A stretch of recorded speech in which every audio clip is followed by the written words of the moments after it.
ചേട്ടാ നമസ്കാരം. നമസ്കാരം. കേന്ദ്ര ആഭ്യന്തര മന്ത്രാലയവുമായി ബന്ധപ്പെട്ട് ഒരുപാട് റിപ്പോർട്ടുകൾ നമ്മൾ ന്യൂസ് ഇന്ത്യ മലയാളം പോയിന്റിൽ ചെയ്തിട്ടുണ്ട്. അതിൽ എനിക്ക് ഏറ്റവും വേഗത്തിൽ ഓർമ്മ വരുന്നത് 1974 മുതലുള്ള കലാപങ്ങളുടെ ലിസ്റ്റ് ഇങ്ങോട്ടേക്ക് എടുത്ത് കലാപം രാജ്യത്തുണ്ടാകാൻ പറ്റാത്ത രീതിയിലുള്ള പല തരത്തിലുള്ള നീക്കങ്ങളും ആഭ്യന്തര മന്ത്രാലയം നടത്തിയിട്ടുണ്ട്. കലാപം ഏതൊക്കെ രീതിയിലാണ് ഉണ്ടാകാൻ സാധ്യത, എന്തൊക്കെ വിഷയങ്ങളിലാണ് കലാപം ഉണ്ടാകാൻ സാധ്യത, അങ്ങനെ ഉണ്ടാകാൻ സാധ്യതയുള്ള വിഷയങ്ങളിൽ എങ്ങനെയാണ് അതിനെ ഡീൽ ചെയ്യേണ്ടത് എന്നിങ്ങനെയുള്ള സംസ്ഥാന ആഭ്യന്തര വകുപ്പുമായി, അതായത് എല്ലാ സംസ്ഥാനങ്ങളുടെ 28 സംസ്ഥാനങ്ങളുടെ ആഭ്യന്തര വകുപ്പുമായി കൊളാബറേറ്റ് ചെയ്തുകൊണ്ടാണ് ആഭ്യന്തര മന്ത്രാലയം ഇത് ഡീൽ ചെയ്തിരുന്നത്. ഇത് നമ്മൾ എടുത്തൊരു വാർത്തയാണ്. അപ്പോൾ ഇപ്പോൾ നമുക്ക് ലഭിക്കുന്ന മറ്റൊരു പ്രധാനപ്പെട്ട ഒരു റിപ്പോർട്ട് എന്ന് പറഞ്ഞാൽ ഡൽഹി സ്ഫോടനം ഉണ്ടായല്ലോ. ഡൽഹി സ്ഫോടനത്തിന് ശേഷം രാജ്യത്ത് കോളിളക്കം സൃഷ്ടിക്കുന്ന വാർത്തകളാണ് ഉണ്ടായത്. വൈറ്റ് കോളർ ടെററിസം വന്നു. അൽഫല യൂണിവേഴ്സിറ്റിയുമായി ബന്ധപ്പെട്ട് പല അറസ്റ്റുകൾ ഉണ്ടായി. അങ്ങോട്ടും ഇങ്ങോട്ടും ചേരി തിരിഞ്ഞുള്ള ആക്രമണം, തീവ്രവാദികളെ അനുകൂലിച്ചും പ്രതികൂലിച്ചും പല ആക്രമണങ്ങളും രാജ്യത്തുണ്ടായി. പല പോരാട്ടങ്ങളും ഉണ്ടായി. ഇപ്പോഴിതാ ഒരു ബിഗ് ബ്രേക്കിംഗ് പുറത്തു വരുന്നുണ്ട്. 1999 മുതലുള്ള എല്ലാ സ്ഫോടനങ്ങളെയും ഉൾക്കൊള്ളുന്ന ഒരു ബോംബ് സ്ഫോടന ഡാറ്റാ ബേസ് ഇത് NST ആരംഭിക്കുന്നുണ്ട്. ഇതാണ് ഇപ്പോൾ വരുന്ന ഒരു ബിഗ് ബ്രേക്കിംഗ് എന്ന് പറയുന്നത്. ഇത് കലാപത്തിന്റെ കാര്യത്തിലും അങ്ങനെ തന്നെയായിരുന്നു. 1974 കലാപങ്ങളുടെ ലിസ്റ്റ് എടുക്കണമെന്ന് പറഞ്ഞപ്പോഴും ആ കലാപങ്ങളുടെ ലിസ്റ്റ് എടുക്കുക മാത്രമല്ല ചെയ്തത്, ഈ കലാപത്തിൽ ഉൾപ്പെട്ട ആ കലാപകാരികളുടെ ലിസ്റ്റും എടുത്ത് അതിൽ എത്ര പേര് രക്ഷപ്പെട്ടിട്ടുണ്ട്, എത്ര പേര് പുറത്തു പോയിട്ടുണ്ട്, കോടതി വിധികൾ ഉണ്ടായിട്ടുണ്ടോ, കോടതി വിധികൾ എങ്ങനെയാണ് ഉണ്ടായത്, അപ്പോ അതിൽ പ്രതികളായിട്ടുള്ള ആൾക്കാരെ വെറുതെ വിട്ടിട്ടുണ്ടോ, ഇതെല്ലാം ആ സമയത്ത് പരിശോധിക്കുന്നുണ്ടല്ലോ. സമാനമായിട്ടുള്ള രീതിയിൽ 99 മുതലുള്ള എല്ലാ സ്ഫോടനങ്ങളെയും ഉൾക്കൊള്ളുന്ന ഒരു ബോംബ് സ്ഫോടന ഡാറ്റാ ബേസ് NST ആരംഭിച്ചിട്ടുണ്ടെന്നും ഇത് രാജ്യവ്യാപകമായി പോലീസ് സേനയ്ക്ക് സ്ഫോടക വസ്തുക്കളുടെയും പാറ്റേണുകളുടെയും തങ്ങളുടെ പാറ്റേണുകളും തരങ്ങളും വിശകലനം ചെയ്യാൻ പ്രാപ്തമാക്കുമെന്നും ആഭ്യന്തരമന്ത്രി അമിത്ഷാ ഇപ്പോൾ പറഞ്ഞിരിക്കുകയാണ്. അപ്പൊ ഇത് നമ്മളെ സംബന്ധിച്ചിടത്തോളം ഒരു വലിയ ഒരു വാർത്ത തന്നെയാണ്. ഇപ്പോ ആഭ്യന്തര മന്ത്രാലയം ഈ NSTക്ക് ഇങ്ങനെ ബോംബ് ബ്ലാസ്റ്റ് ഡാറ്റാ ബേസ് എടുക്കാൻ ഒരു അനുമതി കൊടുത്തിരിക്കുന്നു, അല്ലെങ്കിൽ എടുക്കാനുള്ള ഒരു സാഹചര്യം ഉണ്ടാക്കിയിരിക്കുന്ന ആ ഒരു സർക്കംസ്റ്റാൻസ്, ആ ഒരു സിറ്റുവേഷൻ, അത് നമുക്ക് എത്തരത്തിലാണ് വിലയിരുത്താൻ സാധിക്കുക? ഡൽഹി ബ്ലാസ്റ്റുമായിട്ട് ബന്ധപ്പെട്ടുള്ളൊരു വിഷയമാണോ ഇപ്പോൾ, അല്ലെങ്കിൽ രാജ്യം ഇനി മുമ്പോട്ട് നേരിടാൻ പോകുന്ന വേറെ വല്ല വിഷയങ്ങളുമാണോ? അത് പറയാനുള്ളത് കാരണം ഓപ്പറേഷൻ സിന്ദൂർ 2.0 വരുമ്പോൾ നമ്മൾ 0.5 എന്ന് പറയുന്നത് നമ്മുടെ രാജ്യത്തിനകത്തുള്ള വാർ ഫ്രണ്ട് ആണ് എന്ന് നമ്മൾ പലപ്പോഴും പറഞ്ഞിട്ടുണ്ടായിരുന്നു. അപ്പോൾ അതെല്ലാം ഒതുക്കി കഴിഞ്ഞ് നമുക്ക് അങ്ങോട്ടേക്ക് കടക്കാം എന്നുള്ള ഒരു ധാരണയിലാണോ ഇത് ആഭ്യന്തര മന്ത്രാലയം ചെയ്യുന്നത്? എന്താണ് തോന്നുന്നത്? ഡിസംബർ മാസത്തില് നമ്മൾ ഈ പ്ലാറ്റ്ഫോമിൽ ന്യൂസ് ഇന്ത്യ മലയാളം ഈ പോയിന്റില് അത് ഞാൻ ഒറ്റയ്ക്കായിരുന്നു, ദർശില്ലായിരുന്ന സമയം. അപ്പൊ ആ സമയത്ത് ഞാൻ ഒരു അമിത്ഷായുടെ ഒരു പുതിയ നീക്കത്തെ കുറിച്ച് ഒരു വാർത്ത ചെയ്തിരുന്നു. അതായത് ഈ നമ്മുടെ രാജ്യത്ത് പോലീസിന് കടന്നു ചെല്ലാൻ കഴിയാത്ത ഏരിയകളുണ്ട്, നമ്മുടെ കേരളത്തിൽ പോലുമുണ്ട്. അത് വർഷങ്ങൾക്ക് മുമ്പ് അത്തരത്തിലുള്ള 21 സ്ഥലങ്ങൾ കേരളത്തിലുണ്ട്, മെയിൻ സ്ഥലങ്ങൾ കേരളത്തിലുണ്ട് എന്നൊരു റിപ്പോർട്ട് മുമ്പ് പോയിരുന്നു. പിന്നീട് ചെറുതും വലുതും, ഇതിൽ ചെറുത് കൂട്ടിയിട്ടില്ല, വലുത് മാത്രമാണെങ്കിൽ തന്നെ നൂറുകണക്കിന് വരും പല സംസ്ഥാനങ്ങളിലും. ഇത് കണക്ക് നമ്മുടെ കേരളത്തിലും ഒക്കെ ഉണ്ട്. പോലീസിന് കടന്നു ചെല്ലാൻ പറ്റില്ല, നിയമപാലകർക്ക് പറ്റില്ല. ഇത് അവരുടെ ഒരു രാജ്യം പോലെ കൊണ്ട് നടക്കുന്ന ചില ഏരിയകളുണ്ട്. ഇത്തരം ഏരിയകളിലാണ് കൂടുതലായി ഈ ഭീകരവാദികളും ഇല്ലെങ്കിൽ അവർക്ക് സഹായം നൽകുന്നവരും ഒളിവിലും മറ്റുമൊക്കെ താമസിക്കാനായി തെരഞ്ഞെടുക്കുന്നത്. കാരണം അവിടെ വേറെ ശല്യങ്ങളില്ല, പുറത്തൊന്നും ആരും വന്ന് നോക്കുന്നില്ല, ഇല്ലെങ്കിൽ ഇങ്ങനെയൊക്കെ ഉള്ള ഏരിയസ് ആണ്. അപ്പൊ അത്തരം ഏരിയകളിൽ ഒരു മാസ് റെയ്ഡ് നടത്തുവാൻ ഒരു നീക്കം കേന്ദ്ര സർക്കാർ നടത്തുന്നുണ്ട്. അത് നമ്മൾ അത് വാർത്ത ചെയ്തിരുന്നു, മാസ് റെയ്ഡ്. അപ്പോൾ ഇതിനോട് അനുബന്ധിച്ച് തന്നെ വേണം നമ്മൾ ഇത്തരത്തിൽ കാണാൻ. അതിനു മുൻപ് ശ്രീമാൻ അമിത്ഷാ കഴിഞ്ഞ വർഷം ഒരു വലിയ പ്രഖ്യാപനം നടത്തുന്നത് മാത്രമല്ല, കേരളത്തിൽ നിന്ന് അടക്കം പോലീസുകാർ ആ ട്രെയിനിങ്ങിൽ പങ്കെടുത്തതുമാണ്. എല്ലാ ജില്ലകളിലും ഫോറൻസിക് ലാബ് വരുന്നു. അതിന്റെ ഭാഗമായിട്ട് ഇപ്പോൾ തിരുവനന്തപുരത്ത് ഒരു ഫോറൻസിക് ലാബ് വരുന്നുണ്ട്. അതെനിക്ക് തോന്നുന്നു തിരുവനന്തപുരത്ത് ഇപ്പോൾ വരുന്ന ഈ സുരേഷ് ഗോപി പറഞ്ഞ ലാബാണ് അത്. ഇപ്പോൾ ആ ലാബ് വരുന്നത് തിരുവനന്തപുരത്തിന് വേണ്ടി മാത്രമല്ല, സൗത്ത് ഇന്ത്യയുടേതായിട്ടൊരു ലാബാണ്, മെയിൻ ലാബാണ് വരുന്നത് തിരുവനന്തപുരത്ത് വരുന്നത്. ഇത് കൂടാതെ എല്ലാ ജില്ലകളിലും ഫോറൻസിക് ലാബ് വരുന്നുണ്ട്. അത് ഈ ഫോണും മറ്റുമൊക്കെ പരിശോധിക്കുന്നതിന് വേണ്ടിയിട്ട് ഇപ്പൊ എല്ലാം ഈ ടെക്നിക്കൽ സൈഡിലേക്ക് മാറിയല്ലോ. ഡാറ്റയുടെയും ഒപ്പം തന്നെ AI ഒക്കെ ഒരു കാലഘട്ടത്തിൽ ഈ ഫോണുകൾ കൂടി പരിശോധിക്കുന്നതിന് വേണ്ടിയിട്ടാണ് ഈ പറയുന്ന ഫോറൻസിക് ലാബ് വരുന്നത്. അല്ലാതെ മറ്റേ രീതിയിലല്ല നമ്മൾ കാണേണ്ടത്. അത്രയും ലാബുകൾ വരുന്നു. കാരണം ഇനി അത് രണ്ട് രീതിയിൽ കാണാം. ഒന്ന്, ഭാവിയിലേക്ക് വരുന്ന കുറ്റകൃത്യങ്ങൾ കൂടുതലും സൈബർ ക്രൈമുകളായിരിക്കും, അതിനും വേണ്ടി നമുക്ക് കാണാം. ഇതിങ്ങനെയും കാണാം.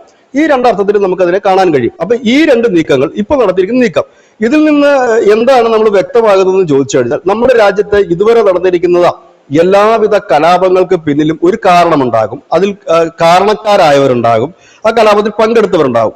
അവരൊക്കെ ഇന്ന് ചിലപ്പോൾ പലരിടത്തും ജീവിച്ചിരിക്കുന്നവരുണ്ടാകും, മരിച്ചുപോയവരുണ്ടാകും, ഇല്ലെങ്കിൽ അവരുടെ ആ ഒരു ആശയം പേര് ജീവിക്കുന്നവരുണ്ടാകും. ഇവരുടെ എല്ലാം ടോട്ടൽ ലിസ്റ്റ് കളക്ട് ചെയ്യുക എന്നുള്ളതാണ്. ഒരു സിമ്പിൾ ഉദാഹരണത്തിലൂടെ ഞാനത് വ്യക്തമാക്കി തരാം.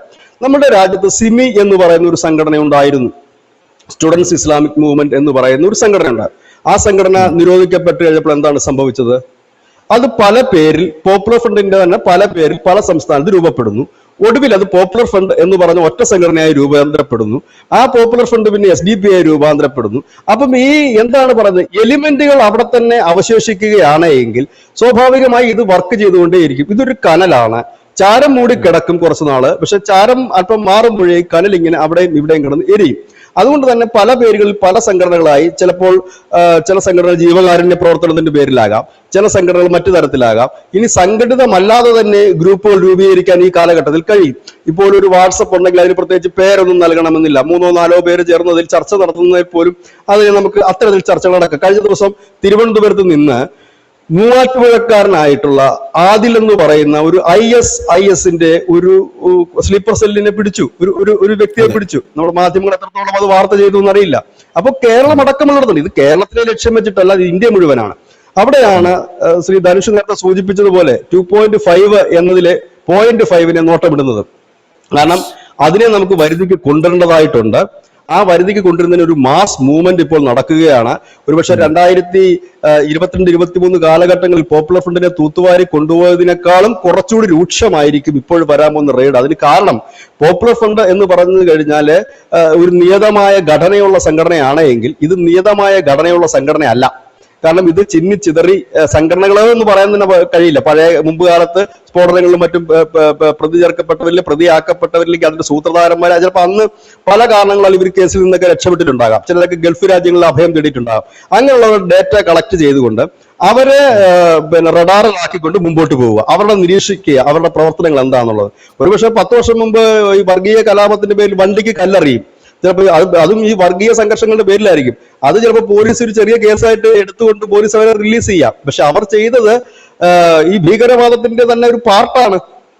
ഇങ്ങനെയുള്ള അനവധി കേസുകളെ അതിന് ഒരു ഡേറ്റാ ബാങ്ക് ഉണ്ടാക്കി വെക്കുക എന്നുള്ളതാണ്. അത്തരം ഒരു ഡേറ്റാ ബാങ്ക് നമ്മുടെ രാജ്യത്തിന് അനിവാര്യമായ ഒരു ഘടകമാണ്. അത്തരം ഒരു ഡേറ്റാ ബാങ്ക് ഉണ്ടെങ്കിൽ മാത്രമേ എവിടെ എന്ത് നടക്കുമ്പോഴും ഏത് രീതിയിലാണ് അവിടുത്തെ കലാപങ്ങൾ ഉണ്ടാകുന്നത് എന്ന് നമുക്ക് അറിയാൻ കഴിയും. കാരണം ഓരോ സ്ഥലങ്ങളിലും, നോർത്ത് ഇന്ത്യയിലും മറ്റുമൊക്കെ ഓരോ സ്ഥലങ്ങളിൽ കലാപം ഉണ്ടാകുമ്പോൾ അവിടുത്തെ പോലീസുകാർ കൃത്യമായി തന്നെ പറയും ഇതിന്റെ പിന്നിൽ ഏത് സംഘടനയാണെന്നുള്ളത്. ഇപ്പൊ നമ്മുടെ രാജ്യത്ത് ഭീകരവാദ പ്രവർത്തനം നടത്തുമ്പോൾ ഒറ്റയടിക്ക് തന്നെ നമ്മുടെ കേന്ദ്രസേനയ്ക്ക് പറയാൻ കഴിയും അത് ജെയ്ഷെ മുഹമ്മദ് ആണോ, ലഷ്കർ-ഇ തൊയ്ബയാണോ എന്നുള്ളത്. കാരണം അവർ ആ ആക്രമണം നടത്തുന്നതിന് ഉപയോഗിക്കുന്ന രീതികളിൽ നിന്ന് തന്നെ അത് വ്യക്തമാണ്.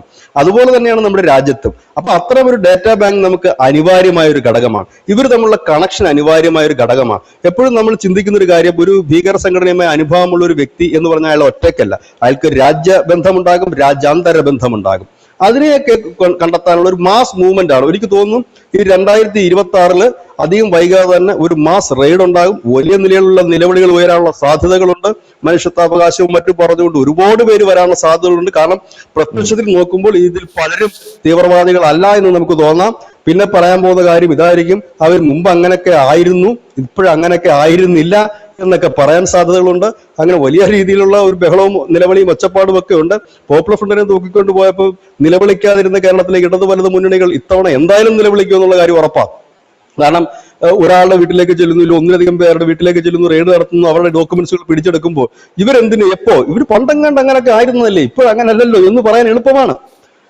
ഇപ്പോ ഈ PDP എന്ന് പറയുന്ന ഒരു രാഷ്ട്രീയ പാർട്ടിയുണ്ട്. ആ രാഷ്ട്രീയ പാർട്ടിയുടെ പലരും ഈ കോയമ്പത്തൂരിലെ സ്ഫോടന കേസില്, ഇല്ലെങ്കിൽ ഈ ബസ്സിൽ ബോംബ്, കളമശ്ശേരി ബസ്സിൽ ബോംബ് വെച്ച കേസിൽ ഇതെല്ലാം പ്രതികളായിരുന്നവരല്ലേ. അപ്പൊ പണ്ട് അങ്ങനെ ആയിരുന്നു, ഇപ്പോഴിങ്ങനല്ല എന്ന് പറയുന്നതിൽ അർത്ഥവുമില്ലല്ലോ. ഇവരുടെ ഡേറ്റാസ് കളക്ട് ചെയ്യേണ്ടതാണ്, ഇവരെ നിരീക്ഷിക്കേണ്ടതാണ്. അത്തരത്തിലൊരു മാസ് മൂവ്മെന്റ് നടക്കുന്നു. ഒപ്പം തന്നെ പോലീസിന് കടന്നു കയറാൻ കഴിയാത്ത ഇടങ്ങളിൽ കൂടെ സേനയും പോലീസും സംയുക്തമായി നിന്നുകൊണ്ടുള്ള റെയ്ഡുകളാണ് ഓപ്പറേറ്റ് ചെയ്യുന്നത്. അതായത് ഇത്തവണ അതിനകത്ത് ഈ സേനാ വിഭാഗത്തിലെ ചില യൂണിറ്റുകൾ കൂടി ഉൾപ്പെടുത്തിക്കൊണ്ടാണ് ഈ റെയ്ഡുകൾ മുൻപോട്ട് പോകുന്നത്. സേന ഇത് കണക്കുള്ള ഓരോ ഇടങ്ങളിൽ വരച്ചെത്തി അത്തരം ഏരിയകൾ ക്ലിയർ ചെയ്ത് പോവുകയാണ് ചെയ്യുന്നത്. അതിപ്പോ ഇവിടെയൊക്കെ അല്ല, മണിപ്പൂരിലും ഒക്കെ ആണെങ്കിൽ ടാക്സ് പോലും പിരിക്കുന്നുണ്ട് വടക്കിഴക്കൻ സംസ്ഥാനങ്ങളിൽ. വേറെ കയറാൻ പറ്റത്തില്ല. അങ്ങനെയൊക്കെ ഉണ്ട്.